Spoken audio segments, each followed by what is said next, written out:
The municipality of San Enrique in the 4th District of Iloilo in Western Visayas or Region 6 was founded on July 12, 1975, and it is composed of 28 barangays. San Enrique is politically subdivided into 28 barangays.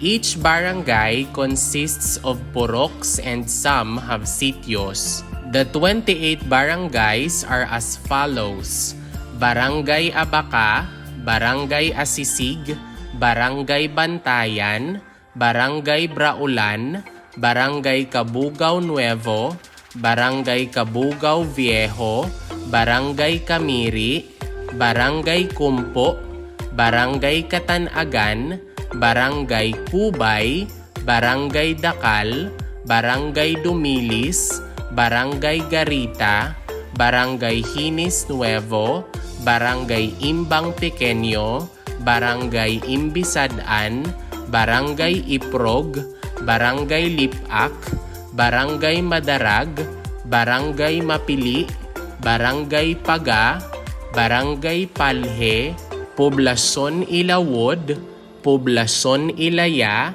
Barangay Kinulpan, Barangay Rumagayray, Barangay San Antonio, and Barangay Tambunak.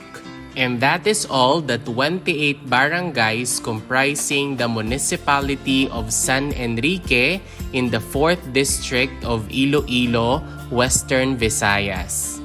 If you learned something new from this video, please don't forget to click like, leave a comment, and subscribe.